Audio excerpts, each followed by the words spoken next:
Tell me a little bit about what got you into judging for the NPC, because I know you're a head judge for the NPC, and you've competed too, correct? Yes, okay. What shows did you compete in? The first show I ever did was the Mid-Illinois in 2004. Yeah. And then I didn't compete again until 2011. I did the, and I got second at that show. That was my first show. And then in 2011, I did the Louisiana State Championships in Lafayette. And I won my class. Didn't win the overall, but the guy that won the overall was clearly better than me. I wasn't even second or third for overall. It was a strong show. Yeah. And then 2012 I did nationals. Okay. Got dominated at nationals. Okay. I dropped down to welterweight for that show. Okay. And then the next show I did was 2014. I did the Greater Gulf States. Okay, I gotcha. Do you feel like body types are changing in shows from that point to now? Do you feel as though there's growth, or what do you see? At one point, so the progression from that point, I felt like they started going for a freakier look for a period of time. But now it seems like they're moving away from the freakier look, and they're moving back towards more of a streamlined aesthetic look, which aesthetics, I suppose, is subjective. And it's what you think is aesthetic and what I think is aesthetic may be different, right? Okay. But it does seem like it's going more, I guess, towards like the classic look. I guess classic is really growing, and people seem to be very interested in that type of a look, and so they seem to be moving more towards that look. The classic, it was created to sort of cater to the in-betweens, though, because you had like the bodybuilding and you had the men's physique, and so they needed that like and that's what it seems like for the people who wanted to achieve that type of a physique rather than the freaky huge bodybuilder type of a physique. It does seem that way. Yeah.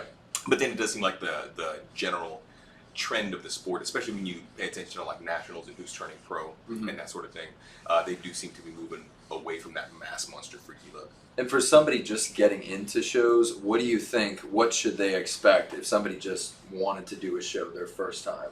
Like what does their mental state need to be like if they're going into it? Do they need to really focus on maybe getting a coach, or can they do it sort of without one? Well, they can definitely do it without one. Okay. But I think that what you have is a learning curve. Okay. And so when you get a coach, you dramatically cut that learning curve down. Back when I first started competing, there was essentially no such thing as a coach. I'm sure that some guys had coaches, but it wasn't this widespread idea. And so it was just a bunch of gym bros that would get together and talk about what you need to do to diet. And that seems fun, though. I've talked to people like in the day. That's what they said. They get around with their buddies, and they would just work out together. Those would be their coaches, basically. Right, exactly. Yeah. And so it was more of like a tribe of minds that would get together and bounce ideas off of each other. Yeah, and work it out. It was cool. We probably built more camaraderie in the sport that way because people would be friends. Whereas now it seems like a lot of people there's more of a rivalry in between people. Yeah. And that's certainly not for everyone, but there's definitely that. There seems to be that mentality among some competitors, which I'm sure there was then as well, but it seems like it's more prevalent now. So, like I said, there wasn't so much of a science to it back in those days, whereas now there is a lot more science to it. There's a lot more research. People are studying the sport more from more of a scientific standpoint. Sure. And so, like I said, these coaches have amassed a wealth of knowledge. Yeah. They have amassed a wealth of experience through working with many competitors. Yeah. So, if you consider it just being a bunch of gym bros, I mean, then they have their experience in however many shows they've done. Sure. But if you have a coach who's prepped 20 clients a year for 3 years, he's got experience with 20 different bodies. That's true. And different bodies react different ways to different things. And so they've had the opportunity to have to manipulate and change a lot of different variables for a lot of different people. And so their learning curve is massive. So they get to impart that knowledge to you. So yeah, I mean, I think you can absolutely compete without a coach, and you can maybe be your best without a coach. Yeah. But I think that learning curve just gets really cut. And you were telling me earlier, as far as it goes for like a beginner competitor, it's just about the experience. Right. Yeah. And I realized that because when you get up there, it's like you get that buzz. You know, if it's your first time, you're dead center in the middle of the stage. Yeah, absolutely. I think, so for a lot of us back in the day, when we first started competing, it was more of a side effect of training. Like we were just gym rats. We loved training. We saw improvements, and then we wanted to see, okay, when I cut down and try to show my best physique, let's see what I've got. Let's see how I do. Whereas now a lot of people want to turn pro before they've ever even worked out, it seems like. And that's fine. There's nothing wrong with that. It's just a different mentality. And so I think, me personally, going into your first show with this desire to win is natural and it's normal. Yeah. But you have to understand that it's more about, I guess, getting your feet wet, knowing if this is something you even like, something that you enjoy. You can make a lot of friends through this sport. I was telling you earlier, pretty much all of my friends, my wife, I know through the camaraderie is amazing. Like it really, it's especially with like these shows, the Testovich shows. Like it really, it's the environment was in stark contrast to some other stuff I've seen. Yeah, like it really was. People would be like talking to people. It was everybody was chatting and good lucks and so much sportsmanship. You know. Right. So I've seen it. I think there's a lot of benefits you can get through competing that have nothing to do with winning. Yeah. And so I think going into it with the idea that you're gonna try to be your best. Every time you compete, you should try to be better than the time you were last time. Yeah. Which I think is a normal thing. I don't think that's a revolutionary concept. I'm not gonna do better than the last time. You know. No, I'm gonna. So I think just going into it for the experience, seeing if you like it. Sure. Challenging yourself. I think that's one of the biggest things is. You've competed before. It is a massive challenge. It is. It's going to mess with your head, especially towards the end. Yeah. And so just being able to deal with adversity and push through, you learn a lot about yourself and you learn a lot of discipline. And like I said, so I just think there's many, many things you can learn about yourself and about life and about goal setting and different things just through competing that has nothing to do with how you do at the show and how you look. Yeah. Yeah. No, I feel like it should be, especially if people are really into recreational weightlifting. Everybody thinks about it at some point. Sure, we certainly did. And it's like when you do it, when you go back to the gym, and I'm sure you find this, it changes the way you do all your workouts from that point. Right, on. Like even from the first time, you get in there, and it's like immediately that discipline is there that you were talking about. Right, yeah. So it's like it's just you're focused, you know where you're going, and it's like you think about doing another one. Right. Yeah. And we'll talk. You're the co-owner of Forg3d, correct? Right. Correct. How did Forg3d come about? Because I looked, it's a brilliant idea.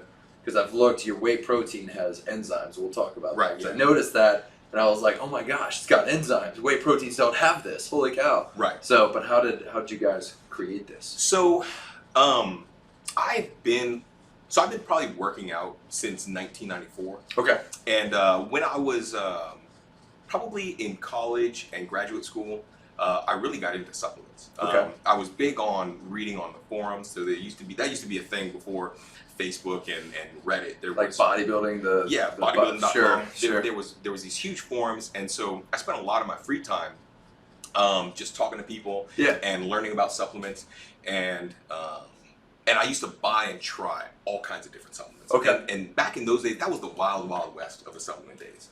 You just tried stuff. And everything was legal. And what I mean by that is like, so you may have never heard of this, but there was something called methyl-1 testosterone. And this is a steroid. Right? Okay. It was not classified, I guess, by the FDA as a steroid at that time, but it was clearly a steroid. So they had all these things that were marketed as pro-hormones, and some of them were pro-hormones, which means that they would convert into some sort of active hormone in the body. Sure.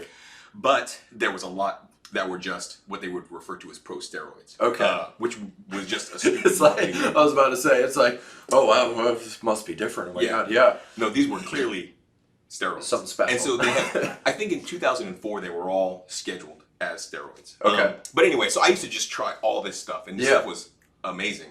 But then it seems like, and even then there was crazy marketing, and a lot of people didn't like certain brands and things because of the way that they marketed their products. Yeah. But then as time progressed and those incredibly effective products were no longer legal. Like ephedra for one thing, ephedrine, I guess. There was that, and then there was like, was it Jack 3D or Right, something? yeah. It may have So, been a newer thing, but I remember when that I was don't remember all the different chemicals, but like DMAA, Yeah. all kinds of different things. So the Jack guys, that's an interesting story. They got hit with a massive lawsuit. They Yep. had to pay like $90 million or something like that. I didn't know it was That too number much. is probably wrong. But I remember though, because Yeah. when it was there, all of a sudden it just gone. Like, yeah. Well, what they were happened? doing was they were importing an illegal ingredient, Okay. and then they were masking that product with a different name as they imported it. Oh, I got And so you. it was like essentially a conspiracy. So that's why they got in so much trouble. Sure. But yeah, so as the effectiveness of products seemed to decline, Okay. there just became a lot of products that just weren't very good, and those products do really, really well because of great marketing. Yeah. And so I'm lucky that one of my best friends is my manufacturer. And Okay. so he knows all the ins and outs of the industry. And he knows that there are a lot of brands who claim to put certain products I got you. in their, or certain ingredients rather, in their products, and they don't actually put those ingredients. Mhm. Or you see these different proprietary blends, and we do have one proprietary blend formula, but I'll tell you what's in it if you want to know. Yeah, but no, it's you guys definitely have interesting ingredients, and I was looking at it like you stray away from the proprietary stuff, and you're Right, definitely for the most like part, a yeah. very focused supplement company, and what you I mean, it's really cool. So with your Yeah. whey protein, I said earlier, it has enzymes, and that's not something you often find in And so, GNC. So I actually had a plan to start this supplement company okay, years and years ago. So I'm a chiropractor, and I was working at a different office. Yeah. This was probably 6 years ago, something like that. I mean, I worked there for 8 years, I think. yeah, And I knew that this was something I wanted to do, and in order to do that, I needed to, one, make more money, and two, Okay. have more free time. they're both really good things. Yeah. For sure. So I ended up leaving that practice and joining a group where I have my own office. Okay. And so now I have both of those things, more money and more time. And so Yeah. so what that afforded me to do was have the capital to start a supplement brand Sure. and the time to run the supplement brand. So I got together with two of my best friends who are also NPC head judges, and we started this brand. And so our goal was really just to make products that, number one, work, Yeah. right, and actually help people achieve the goals that they're setting out to achieve, love right? that. Because we're Yeah. all part of this sport, and so we all want to improve our physiques, whether it's become stronger, become more muscular, become leaner, whatever. It's the family aspect. You're kind of bringing that vibe to your company. Right. essentially. So we wanted to actually just make stuff that's going to help people. What do you think is sort of an issue with supplement companies today? Is it that their marketing is not necessarily No, because marketing, look, it's anybody's choice whatever product Sure, they want to buy. sure. So if it's a garbage product, and I'm not saying there are garbage products, I'm Yeah, just yeah. saying if it is a garbage product, yeah and somebody wants to spend their money on that, that's their choice. Sure. Now it may Yeah. be an uneducated choice on their part, and they Yeah. may be being deceived in some way. Mhm. But it all depends, I guess, on the situation, on what the marketing is. But I mean, I think that a lot of it is just popularity. Like they see a brand that is popular, it's being represented by an athlete that they like, yeah or an influencer that they like, and so they buy that product. So again, that's fine. Mhm. We just want to present an alternative Yeah. that may not be as flashy, but hopefully it's much more helpful, and you could it really it's because supplements, they supplement what you're doing now, but to see actual progress come out of them is sort of Right. like that's the key to it. right, yeah. So yeah, and you guys have some cool flavors too. I'll just Awesome, point that thank out. you. I like your And flavors. that's Yeah. another thing too is I try to be upfront and honest, and Yeah. I try to have integrity with everything that I do. Mm-hmm. So when people ask me about certain products, I'll tell them what I think will work for them and what I don't think will work for them. Sure. So if you're like a 20-year-old guy and you want to take our test booster, I'm going to tell you it's probably not going to be the Here you best go. use of your money, because it's just not formulated for you. Now Sure. you may get some benefit from it, but it's going to be worth what you spend on it. Probably not. So Yeah.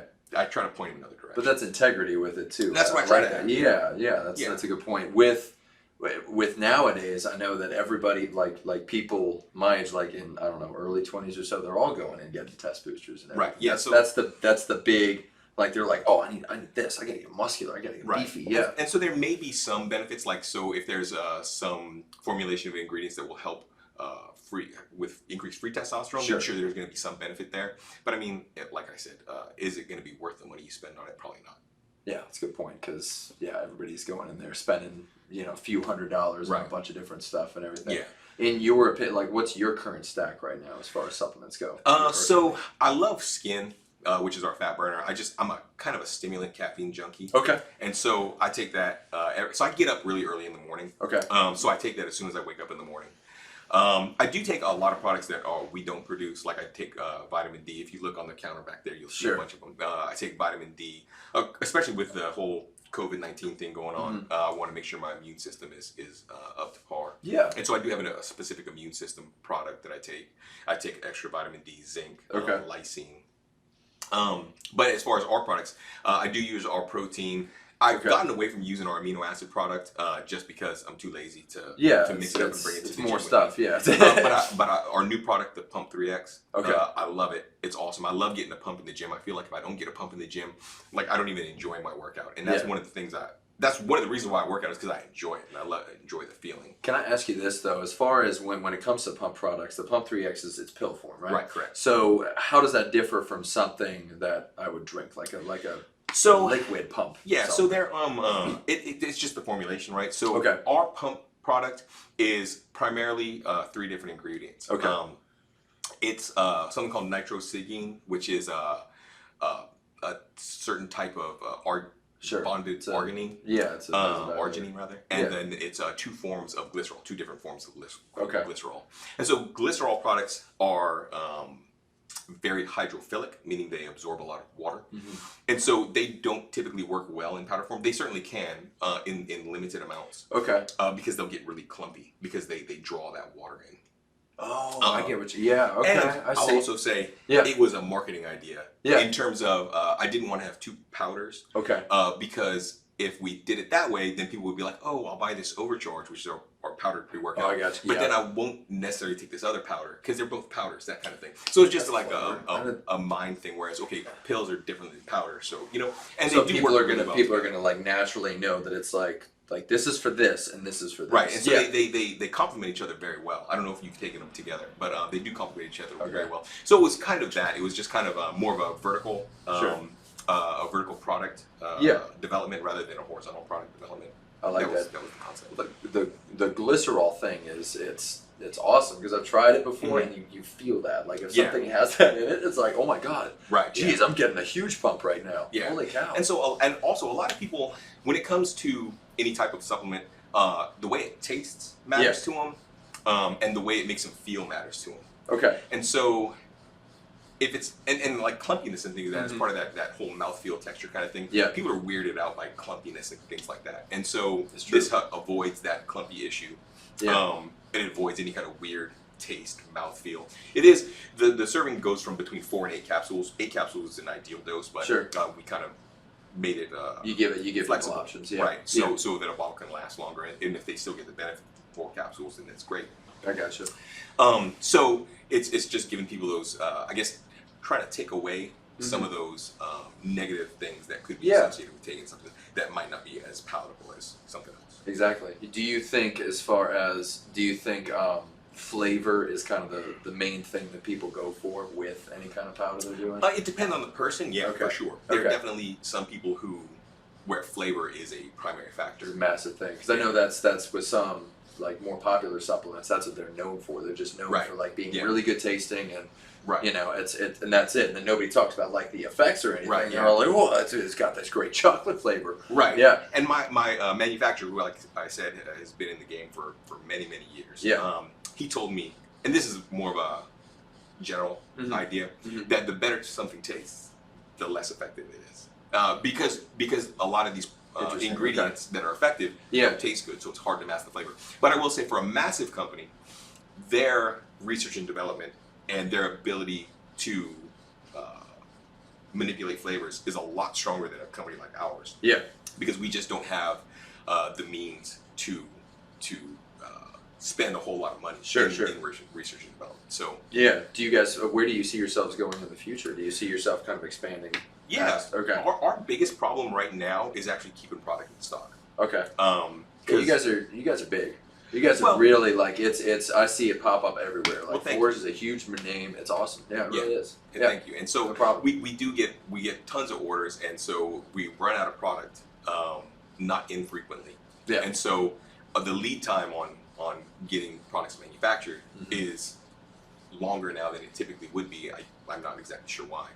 And so it it's just keeping stuff in stock. Like I think right now our amino acid product, we've got like 1 or 2 units left, and we have an order in Okay. to get more. Our pre-workout overcharge, same thing. We got an order in. Yeah.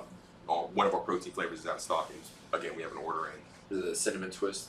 No, it's the It's the crumble cookie, one. crumble cookies. I know Yeah, that's why I put it right there. Oh, okay. Yeah. So By that the we can see way, what they can get. product placement.